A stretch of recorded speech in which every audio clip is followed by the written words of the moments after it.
Bismillahirrahmanirrahim. Assalamualaikum warahmatullahi wabarakatuh.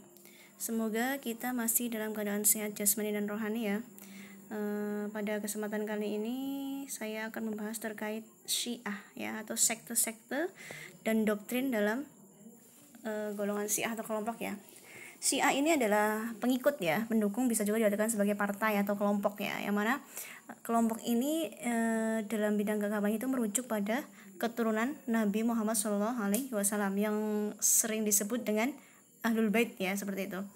Kalau menurut munculnya Syiah ini sendiri ya, ada dua pendapat ya. Yang pertama, mereka berpendapat bahwasanya Syiah ini muncul ketika akhir pemerintahan Utsman ya, dan kemudian tumbuh berkembang pada saat pemerintahan Ali, seperti itu. Tapi yang satunya itu berpendapat bahwasanya Syiah ini benar-benar muncul itu ketika berlangsungnya peperangan Ali dan Muawiyah ya, yang pernah kita bahas sebelumnya ya. Perang apa namanya? Perang Siffin ya, di situ antara Muawiyah dan golongan Ali yang terpecah belah menjadi beberapa kelompok yang pro dan kontra dan lain sebagainya. Ada yang pro dengan Ali, pro dengan Muawiyah, ada yang kontra dengan Ali, kontra Muawiyah, dan ada yang tidak pro dan tidak kontra kedua-duanya, seperti itu. Makanya timbullah sekte ini, itu sekte Syiah, seperti itu. Ya, kita langsung masuk aja kepada sekte dan doktrin Syiah ya. Yang pertama, sekte Syiah itu terbagi menjadi 4 sekte ya. Ada Isna Asy'ariyah ya, Asy'ariyah, seperti itu. Yang kedua sekte Sab'iyah, yang ketiga sekte Saidiyah, yang keempat adalah sekte Ghulat ya. Yang mana kita langsung saja ya, biar kita terkait sektenya ya. Kalau menurut Abu Zahra sih, Syiah ini merupakan ini ya, mazhab politik tertua ya, yang seperti yang dipaparkan saya tadi di depan, bahwasanya dia ini tumbuh dan berkembang itu pada masa pemerintahan Utsman dan Ali, seperti itu ya.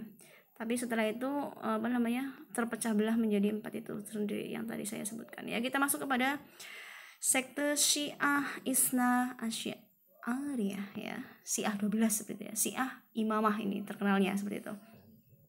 Yang mana ini ada konsepnya itu terbagi menjadi 5 ya. Mereka menjadikan akarnya seperti ini, pegangan bagi mereka ini konsep usul ad-din ya. Yang pertama ketauhidan, keadilan, nubuwah, mahad sama imam, ma'ad maksud ibu, sama imamah ya, seperti itu.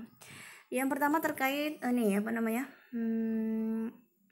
Syiah 12 ya, atau Syiah 12 ini, Isna Asy'ariyah ini mengapa disebut Syiah 12 ini? Karena apa? Yang menjadi dasar itu adalah akidah dalam persoalan imam ya. Dari arti kepemimpinan terkait politik atau keagamaan terkait imamnya itu sendiri, seperti itu ya. Jadi maksudnya begini, Ali itu berhak menjadi khalifah. Ali kan keturunan Nabi nih ya. Ali itu berhak menjadi khalifah ya, bukan hanya karena kecakapannya atau kemuliaan akhlaknya ya, tetapi juga karena ia telah ditunjuk oleh nas dan pantas untuk menjadi khalifah atau pewaris kepemimpinan Nabi Muhammad SAW, seperti itu.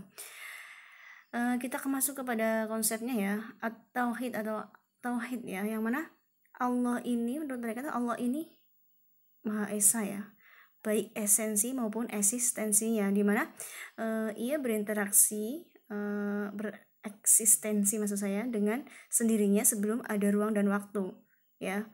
Jadi ruang dan waktu diciptakan oleh manusia, seperti itu. Nah, karenanya ini mereka percaya bahwasanya ketauhidan itu menjadi konsep, seperti itu. Yang kedua keadilan ya, yang mana keadilan ini Allah Subhanahu wa taala menciptakan kebaikan di alam semesta ini dan merupakan keadilan, seperti itu. Ia tidak pernah menghiasi ciptaannya dengan ketidakadilan ya, seperti ini. Menurut Syiah sendiri, manusia itu diberikan akal untuk mengetahui perkara yang benar ataupun yang salah, itu melalui perasaan ya. Makanya kita diberi keistimewaan yang mana kita punya akal dan punya alat indera, seperti itu ya. Makanya itu semua untuk menuju kepada keadilan ya, atau keistimewaan untuk yang diciptakan oleh Tuhan untuk kita semua tentang keadilan itu sendiri, seperti itu. Yang selanjutnya adalah nubuah ya. Nubuah ini bagi Syiah ini ya, Isna Asy'ariyah berkeyakinan bahwasanya Allah Subhanahu wa taala itu telah mengutus 124.000 rasul ya untuk memberikan petunjuk pada manusia seperti itu. Mereka juga mutlak ya percaya tentang ajaran tauhid ya, tauhid yang tadi saya jelaskan di atas ya. Dan di mana mereka juga percaya bahwasanya rasul itu sejak Adam hingga Nabi Muhammad SAW. Jadi tidak ada nabi atau rasul setelahnya. Mereka mempercayai itu ya, terkait kenubuahan itu sendiri seperti itu. Yang keempat, Walid Mahad ya, hari akhir ya. Mereka juga percaya akan hari akhir ya, yang mana keberadaan hidup ini ya, yang kesuciannya itu ya benar-benar dinyatakan bersih itu besok kelak ketika selesai dari pengadilan Allah, yaitu yaumul mizan seperti itu ya, tahap-tahap dalam akhirat itu sendiri seperti itu. Jadi mereka mempercayai hari akhir itu sendiri seperti itu. Yang terakhir dalam konsep ini adalah imamah ya, terkait keimaman, yang mana ini merupakan institusi yang diintegrasikan oleh Allah untuk memberikan petunjuk kepada manusia yang dipilih, dan yang mana keturunan Ibrahim ya, dan dilegaliskan kepada keturunan Nabi Muhammad SAW ya, dan Rasul terakhir itu sendiri ya, yaitu Nabi Muhammad seperti itu, yaitu Ali seperti itu. Kita masuk ke Sab'iyah ya, Syiah 7 seperti itu. Syiah Sab'iyah itu percaya bahwasanya Islam dibangun atas 7 pilar ya. Yang pertama imam, toharoh, zakat, puasa, dan jihad ya. Syarat imam itu sendiri dalam konsepnya Syiah 7 ini ya. Yang pertama itu imam harus berasal dari keturunan Ali melalui perkawinannya dengan Fatimah yang kemudian dikenal Ahlul Bait seperti itu. Jadi harus keturunan Ali yang bisa jadi pemimpin ya, atau menjadi imam seperti itu. Imam harus berdasarkan penunjuk atau nas seperti itu. Ya itu tadi yang sesuai dengan Syiah 12 ini sama ya. Jadi keistimewaannya itu bukan hanya karena akhlaknya, tapi juga udah ditunjuk oleh nas seperti itu. Keimaman harus jatuh pada anak tertua seperti itu. Jadi tidak boleh mengambil anak yang terakhir jikalau anak pertamanya masih ada seperti itu. Imam harus maksum ya, seperti itu. Dan yang kelima, imam harus dijabat oleh orang yang paling baik ya, tidak sembarang orang seperti itu. Seorang imam harus memiliki pengetahuan. Jadi ya, pengetahuan itu tidak cukup intelektualnya aja ya. Jadi dia harus bisa bermain juga bahasanya itu, dia harus tahu membaca yang akan datang seperti itu. Bisa juga disebut dengan hal-hal gaib ya. Jadi mereka bisa punya keilmuan yang lebih dibanding orang biasa seperti itu. Itu bukan hanya sembarang imam yang bisa ditunjuk seperti itu. Jadi seorang imam harus memiliki pengetahuan ini bukan dalam arti yang kelihatan aja, tapi jasmani dan rohani punya sendiri, ilmu yang berasal dari roh itu sendiri, bukan hanya yang kelihatan tampak dari jasmaniannya aja, tapi rohaninya juga perlu ada ya, seperti itu. Syiah Zaidiyah ya, kita masuk ke Syiah Zaidiyah, yang mana Syiah dari sini disebut Syiah Zaidiyah karena mereka mengakui Zaid bin Ali ini sebagai imam kelima ya, yang mana putra imam keempat Ali Zainal Abidin seperti itu ya.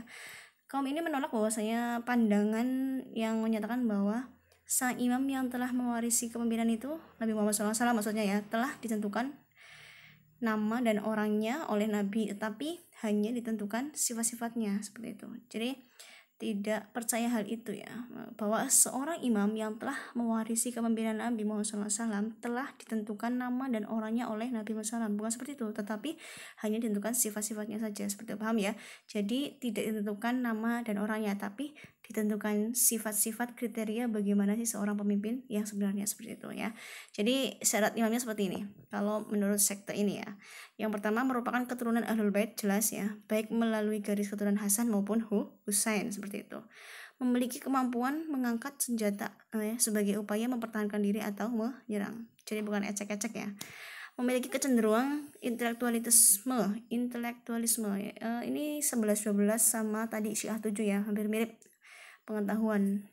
Menolak kemaksuman, bahkan mengembangkan doktrin Imam Mats al-Mafdul. Nah ini bertolak belakang dengan tadi Syiah 7 itu sendiri ya, yang maksudnya imam itu harus maksum. Kalau ini malah justru menolak kemaksuman seperti itu. Penganut Syiah Zaidiyah ini juga percaya bahwa orang yang melakukan dosa besar ini akan kekal ya dalam neraka jika tidak bertaubat dengan yang sesungguhnya ya. Karena apa? Itu menjadi doktrin ya, bahwasanya orang yang berdosa besar kok tidak bertaubat, mereka akan kekal di neraka. Mereka tidak meyakini adanya syafaat seperti itu ya. Mereka juga menolak nikah mut'ah ya. Padahal banyak sekali Syiah sekarang yang masih mengembangkan nikah mut'ah ya seperti itu. Tapi kalau Syiah Zaidiyah ini sudah tidak lagi mengakui adanya nikah mut'ah itu sendiri, bukan termasuk golongan yang memperbarui atau memperpropagandakan atau yang melakukan nikah mut'ah di mana-mana seperti ya. Kita masuk ke Syiah Ghulat ya, yang terakhir ini terkait Syiah Ghulat ya. Ini terbagi menjadi 11 sekte ya. Syahrastani, ini menurut Syahrastani ya. Al-Ghurabi membaginya menjadi 15 sekte ya yang terkenal. Ini ada Sabaniyah, Kamaliyah, Albayah, Muhriyah, Mansuriyah, Hatabiyah, Kayaliyah, Hisamiyah, Nu'miyah, Yunusiyah, Nasiyah, Isyakiyah. Ini diambil dari nama-nama tokoh sebenarnya terkait ini ya. Ya walaupun diambil nama tokoh, tapi ini termasuk dalam sekte ini. Jadi sekte Ghulat ini terbagi menjadi beberapa sekte. Walaupun tadi Syiah sendiri udah dibagi menjadi 4 sekte, ternyata Syiah Ghulat ini sendiri malah justru terbagi lagi menjadi beberapa sekte ya, karena memang setiap kepala mempunyai pendapatnya masing-masing seperti itu. Walaupun sekte Ghulat ini terbagi menjadi banyak sekte ya, tapi pada prinsipnya ini mereka menyepakati bahwasanya tentang adanya tanasuh dan hulul ya. Yang mana kalau tanasuh itu keluarnya roh dari suatu jasad dan mengambil tempat pada jasad lain seperti itu. Ini falsafah Hindu yang dipakai oleh mereka ya, tanasuh itu sendiri.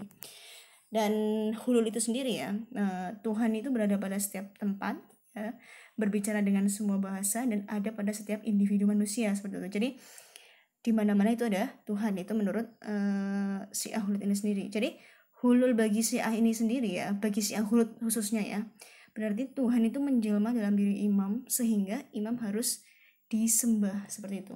Karena mereka mempercayai bahwasanya imam itu jelmaan dari Tuhan ya. Jadi Allah SWT itu sendiri, menurut Syiah itu sendiri yang bisa berbahasa, bisa ada setiap pada individu manusia. Makanya setiap imam atau setiap orang yang menjadi imam atau imamah ya seperti itu, mereka wajib untuk disembah seperti itulah. Ini bedanya Syiah dengan dengan ajaran yang kita punya ya sebenarnya. Kita punya sendiri bagaimana terkait ajaran keagamaan masing-masing seperti itu. Ya, ini terkait Syiah ya, sekte-sekte Syiah dan doktrinnya. Kalau kurang jelas kalian bisa komentar di bawah, kita bisa diskusi bareng ya, biar lebih dalam ya, seperti itu. Sekiranya dari saya mohon maaf apabila ada yang salah, kurang lebihnya mohon maaf apabila ada ya. Wassalamualaikum warahmatullahi wabarakatuh.